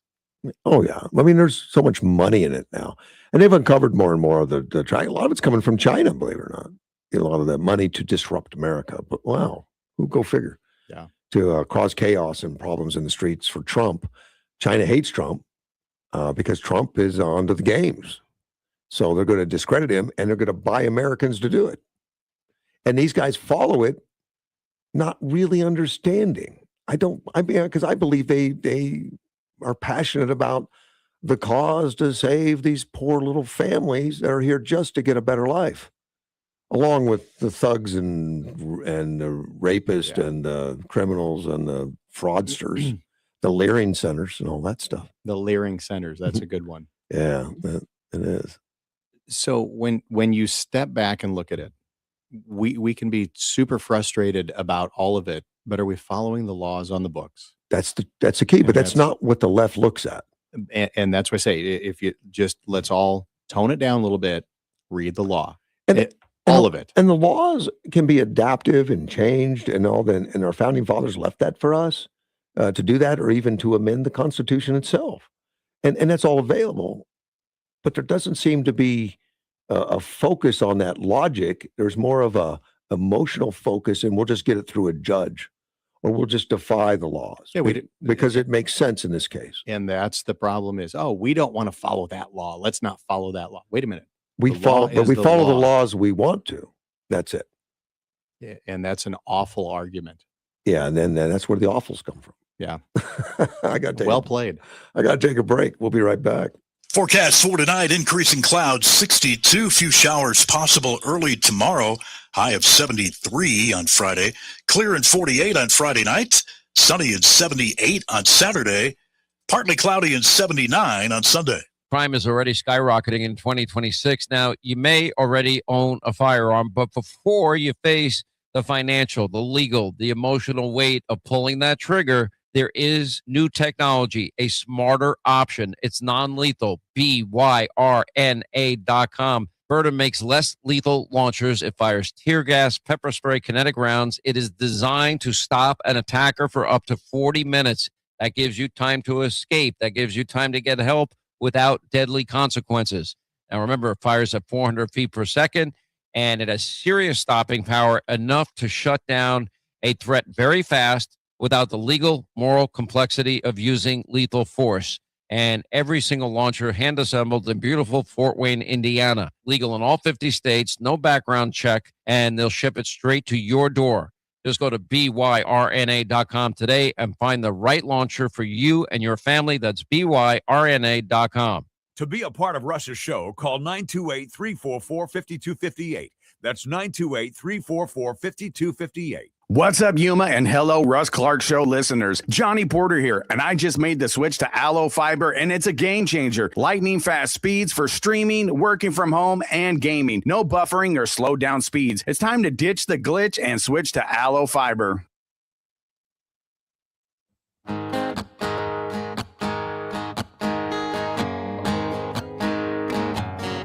There's a man in D.C. He stands 6'3". He's fighting for you. He's fighting for me. He'll drain that old swamp, just like he said. Hey, I'm 60 KBLU. Russ Clark with you, and Derek is with me. Good morning. Tim Walz, Minnesota governor. You feel sorry for him? No. Why? I don't feel sorry if what happened and he took responsibility and said, "Oh my gosh, I didn't know this stuff. Let's clean this up right now." He hasn't done that. Wouldn't feel sorry in the least. When you go down the road of defending all of it and inciting some of it, then no, I don't feel sorry for him. Yeah, and we're talking about Minnesota and all the things that have been happening in Minneapolis. And you're right, the fraud, and I heard a long explanation about the fraud from Ted Cruz. Ted Cruz had a hearing where he went through the years and the steps of how long that fraud's been going on. Mm-hmm. And that when it was first discovered, I mean, hundreds of millions of dollars have already gone, and auditors brought it up. Auditors found it. And so Minnesota put in a lot of laws and said, "Oh my gosh, I'm sorry, we put in a lot of laws to stop the fraud," and then ignored all the laws and continued to support the fraud. Same thing we were just talking about last segment. Follow the law. And then they continued on and act surprised that things were going wrong. They had no inspections. Everything was obvious. You go into the Leering Center, there's no place for kids, let alone have any of the rules or acceptance of the government grants that were coming federally. Well, here's what's interesting, and you say kids. Now, we've heard stories about how many tens of thousands of kids have gotten lost in this crossing the border and kids moved elsewhere. Yeah. How has the Department of Justice found over 3,000 kids in the state of Minnesota that were supposedly lost through this whole system, and people are still fighting against that? Okay. The fraud is one thing. The fraud is absolutely atrocious because that's money being stolen from you and I as tax-paying Americans. Mm-hmm. But the simple fact that you and your state and your institution lost those kids within the system, and the Department of Justice came back and found those kids, that's the worst one to me. It wasn't that's the federal. It wasn't the state. Right. But that's what I'm saying. The state within Minnesota, 3,000 plus kids have been found there. I mean, and this is not me conjecturing, this is online. So if he had come back, because you started with, do you feel sorry for him? No. If you'd come back and said, you know what, my responsibility, I got it. Let me make some changes. Well, he actually finally made some concessions to get ICE to back down. Now, he's been helping and supporting the protesters and the ones that are defying and jumping in the way and doing all that kind of stuff, feeling sorry for them, and said, they're just good people. A lot of them were out of state too and paid for operatives to disrupt. Because you can see the videos of the buses bringing people in. Correct. And handing their cash. But he refused to help them out with handing over prisoners. He refused to help out by having police support them when they were on the ground so that they could do their jobs. In fact, if anything, he tried to put roadblocks so they couldn't do their jobs. And finally, Tom Holman came in, had a meeting with him, and for some reason, we don't know because we're not in the meeting, they flipped. The state is now turning over prisoners from prisoners that they're illegals that they've asked for. They're going to turn them over. Not like 32,000, not a small amount. Let's go. And they've got police now out helping keep the people that are blocking and doing it at bay and arresting them, which they wouldn't do before. So they've agreed to do all of that to back up the police and all that. So things have calmed down. A lot less protesters. There's not so many people out blocking roads anymore because guess what? You're going to get handcuffed and drug out of there by the locals. So he pulled out the first 700. Okay. And then he kept doing his work. And now he's saying, like, look, our time here's about done. This Operation Metro Surge in Minnesota is going to be ending soon. And we're going to pull out the rest and just leave the core here that we've always had, because every state has that. So he's going to do that. So Tim Walz gets on the air and he doesn't say anything about, well, now that we're cooperating or anything like that. What he says is that he's proposing a $10 million emergency relief package for small businesses across the state impacted by the Trump administration's immigration crackdown. Wait. So what he said in English without saying it is, we're going to pay you businesses that might have been using, workers. Their businesses have been hurt because they've been doing so many protests and everything. The businesses, small businesses, are saying business down because people don't want to be on the streets. I believe that. I believe it's true. I would believe that part. And I believe that Tim Walz did it because he could undo it real quickly. At snap of a finger, he says, okay, I'll cooperate with ICE. I says, okay, thank you, we're gone. Yeah. He could have done it at any time. And he says they've had substantial revenue loss. And he said the campaign of retribution by the federal administration has been more than a short-term disruption. It has inflicted long-term damage on Minnesota communities. Recovery will not happen overnight. Families, workers, and business owners are feeling the effects, and our responsibility is clear. We will help rebuild, stabilize these businesses, protect jobs, and ensure Minnesota's economy can recover and thrive. Well, other people on social media went to it right away, and here this guy is puffing all up that supported fraud and abuse for 6 to 10 years. It cost the state billions of dollars. He's going to give $10 million to small businesses because he's a hero. Because it's a soundbite. He stole $19 billion or allowed it to allowed it to be stolen due to just inaction, not doing what he promised, making legislation that they never enforced. And then destroying whistleblowers. Whistleblowers coming forward, you lost your job, you got shoved to the side. Yeah. You got ignored. So let me see. House Majority Whip Tom Emmer, a Republican out of Minnesota, reacted on X saying, breaking news, Tim Walz opens up a new avenue for fraud in Minnesota. Unbelievable. Senator Michael Holstrom out of Minnesota said, immediate no from me. Minnesota taxpayers do not deserve to have more money stolen from them. And Eli Crane, right here from Arizona, added to the comments, said, does that include Leering centers? He's not wrong. He's not. The guy's got a sense of humor, that Eli Crane. Does that include Leering centers? Good Arizona guy. Yeah, and $10 million is going to do what for Minnesota? What it does is just give him a self-pat on the back that I'm a good guy after ignoring $19 billion in fraud, potentially 19. And that's the hard part is look, Russ, do you look at your checkbook every day? Well, I don't have it. I don't. No. Okay, your checking account. You've got an app. You see inflow and outflows, and you see balances. Mine's not that complex. I don't have to look at it every day. But yeah, I know what's in it. If I had a $10 billion shortfall, that would be obvious somewhere. Yeah, if I lost a couple $100, I'd know. Even at the state level. Yeah. And let's just be honest. There's a difference between state revenue in, say, California versus Minnesota, right? I mean, 10 billion, 19 billion worth of funds that are short-felled somewhere. The annual budget for Arizona is what, 21 billion or something? Yeah, that's what I'm saying. 22, it's not like you just went, oh, I didn't see that column. Yeah. Well, they've been alerted to it many times. Right. And him and the Attorney General both. He's been involved in, well, we need to have better legislation. We'll have all that. And we'll go after. Never went after the crimes. Never did it except in a small scale, and then ignored it and then punished whistleblowers. Yeah, continued. It's been an ongoing event for these guys, and yet every time he picks up the mic, he's the savior of the world. And I guess that's part of the con. Kind of reminds me of Newsom. So back to what you're saying, do you feel sorry for him? No, I think he's playing the game hugely. I feel that he's got the sound bites. He's pandered to his side, got lots of federal dollars coming in that nobody knows where it went. And now that you're caught, okay, now we'll quietly give in and let ICE do what they need to do. But then put some smoke up that doesn't look Correct. like I gave in. Yeah, I'm going to pay you guys off again. Because that's real. I mean, isn't it interesting how many politicians can say, okay, we're going to do this with money? Isn't it really just?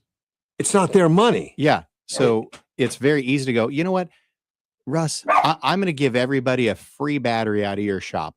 Yeah. Cool. You get to pay for it. Not Okay, me. good. You know how it frustrates me. Hey, let's go back to follow the law. What are the laws on the books? Those are federal agents. Get out of their way. Let them do their job. I mean, if a federal agent, if a federal marshal knocked on your door, are you allowed to stand in their way? They have a warrant. No, my door at home and personal. You know, they cannot enter that without a judicial. Great, that's your warrant. house. Now, if you're on 16th Street and 4th Avenue, and a federal marshal comes up to you, are you allowed to block that individual? No, or if he's arresting somebody else, grab him and say, "You can't arrest him unless you show me what you're doing." So that's ridiculous. So why, if a federal marshal came up, I'm assuming they would obey the law. You have somebody under the term ICE, and I heard a sound clip the other day. You know, they're masked, they're not identified. You can't tell it's some guy in a dark clothing and hoodies. Right. No, they have ICE clearly on their clothing. It's well documented. It says ICE and police. Right. So how do you make those comments? Oh, wait, it was for a 30-second sound bite that's now going to get some traction, get people excited, rather than follow the law. But our politicians are saying they're abducting people off the streets and disappearing people, and they're kidnapping. Well, that's the one that gets me, is that the 6-year-old, 5-year-old, 6-year-old kid that they said ICE detained. No, dad ran away. Dad beat feet and ran down the street and left the kid there. So what do you want the officers to do? Leave a kid 5, 6 years old standing out in the street by himself? Or do you want them to take them and get them safe somewhere? Well, that would just be logic. Don't even get into But that's the sound bite that if I anybody know. And I consider it a lie. It You know, is. it's not untrue that ICE put the kid in the car. That's true. It's not untrue that they were holding on to him for a while until they could find family members or someone to turn it over to. So if you took the word detained out and put the word saved in, yeah, that would be true. The narrative changes completely. And Right. so these guys got a kid who was left by their parent out in the middle of nowhere. Okay, let's take this kid and make sure they're safe and get things going the way the law should be. Those guys probably saved that kid from being abducted and taken somewhere else. Yeah. But nobody pats them on the back and says, "Hey, thank you for being." What would the kind-hearted." headline have been if they'd arrested the dad And left the kid on left the the street? 6-year-old kids Oh. crying on the corner, Yeah, exactly. saying, "Hey, not my problem, kid. You're on your own." Then there would have been an argument about that. Of And there course, would have been they- another they- soundbite. That one would have been worse because even nobody would have thought that was right at all. You know, just wouldn't have been. The voter ID push has been very interesting, and the House passed it, Mhm. and the public overall, overwhelmingly, Democrats, Republicans, Independents, Support it. support it hugely, like 84% as an aggregate, 84% or support it. And yet we've got Obama out there now doing videos to explain people to vote against it. Did you know Now, that? here's my one direct question to President Obama. When you were in office and you had events, did someone have to present an ID and get federally checked to attend the event? Of course. And the answer is 100% yes. And I've been to several Democrat and Republican events. Both times I had to show my ID. Yeah. I had to get checked by law enforcement, and then I was allowed to enter. Why do I have to show an ID to go see you as a politician's event, but I don't have to show an ID to vote? Right. That makes no sense. They don't want to talk about that. They don't want to talk about it. It just makes sense anyway, no matter what. Even if you didn't have to show for everything, it makes sense for this. This is an important deal. And everyone has to show an ID, like you said, literally for everything we do in life. Open up a checking account, go to the hospital, drive a car and have a police ask you for your ID. You're not going to say, well, I own one, or I got married, so I haven't changed my name. Right. It is such an interesting thing. Just simply ask that politician who wants to vote no on that. Hey, if you're doing a very well-attended public forum, do you have to show an ID to get in past security? Of course. There you go. Problem solved. End of discussion. Picture ID. You're not going to show them a renter's agreement or or a bill from your power company. Right. You know, you got to show them a picture ID. So it's just a silly thing. But yet they're so adamant on the left that Obama's even out because they said, well, he has appealed to people. Let's get him to do it. And here's what he puts on the video. It says, you know how badly the Democrats are panicking when they bring out Obama to spread lies about voter ID. Of course, that's from Levitt. That's from Caroline Levitt. Mm-hmm. And she says, the fact is that nearly 90% of voters support voter ID laws. And she posted 2 screenshots showing the polls actually that add up to 84% total, 95% for Republicans, I think 71 for Democrats. And he posted, let me see, Republicans are still trying to pass a SAVE Act, a bill that would make it harder to vote and defranchise millions of Americans. That's Obama posts that. And he says, join at Redistrict Act and tell your member of Congress to vote no. and they're paid advertisements out there. So somebody's paying for them. Yeah. And again, if you and I follow the law and we have to have a driver's license to drive a vehicle, if we have to have a photo ID to get a checking account, if we have to have proof of my identity legally to go see President Obama, President Clinton, President Bush, all of those gentlemen that have been presidents, when I have to show an ID to get into your event and you have to vet me, why don't I to vote? If I wanted to invest money with George, I have to show an ID. You do. Right, George? Well, I don't think so, Roger. You're well known in this city. I would get exempt. So I would just say yes. Come on in. Come on in. George is investing that in the left pocket. That's fine. Yeah. Human Investment Group. There you go. He says, I'm famous. Good. Yeah. Yuma famous. Yuma famous. I don't know if I'm famous at my house. Helen says no. Levitt says, here is Barack Obama showing his photo ID in past elections. Why? Are Democrats in Congress so opposed to making this a requirement across the country? Voter ID laws are common sense. But that doesn't mean and that's why they shut down the government effective to, Saturday night, effective at 12:01 Saturday morning, I guess, that it's going to be shut down, the DHS, over voter and ICE. And I'm going to guess, you know what, when you want to go take the tour of the White House, do you have to show an ID? I would think so. Okay, when you want to go get into a lot of the federal buildings, do you have to show an ID? Sure. Oh, my, yeah. Yeah, and you go through airport-type security. Yeah, I can't even get on a plane without a photo ID. Right. What?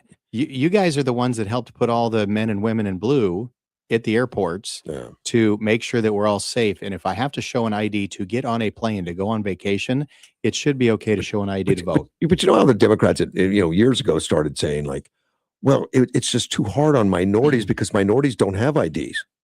So how insulting to minorities is that?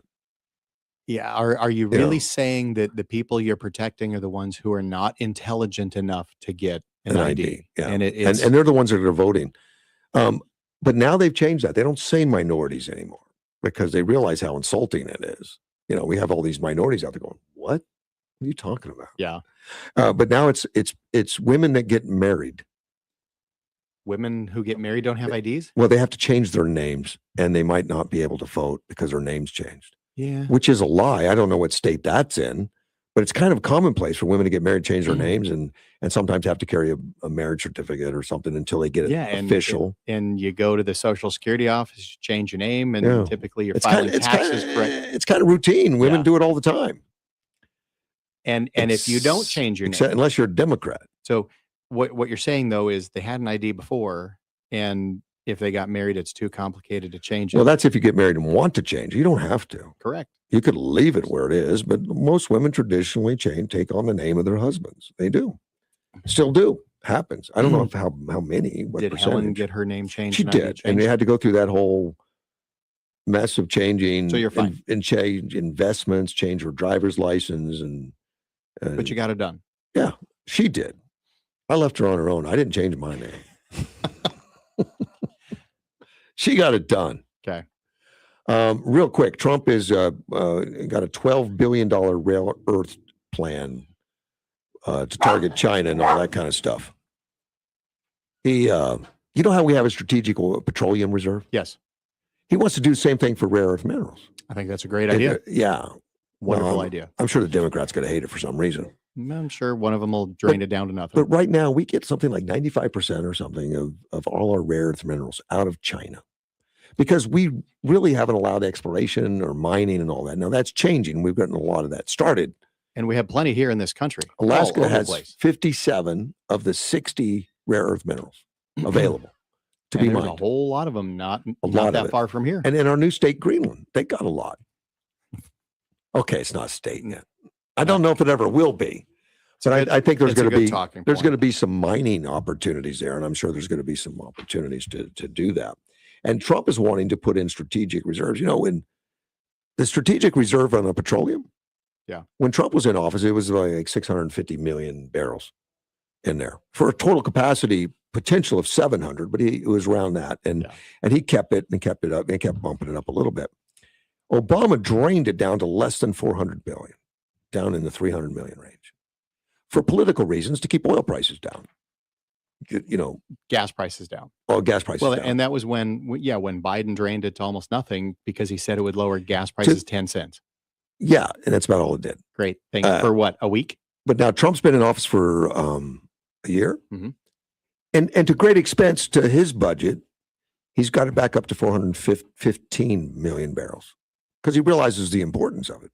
We have to have that, in case there is some catastrophic problems, and we need it for our military and everything else. Right now, we need to go because we're up at the end of time. So I will be back. Derek, thanks for coming in, taking your time. You know, getting up so early is hard for I'm you. gonna go back to work. We'll be. Yeah, I know you've probably been there already. I'll be back with Money Talk, AM 560 KBLU.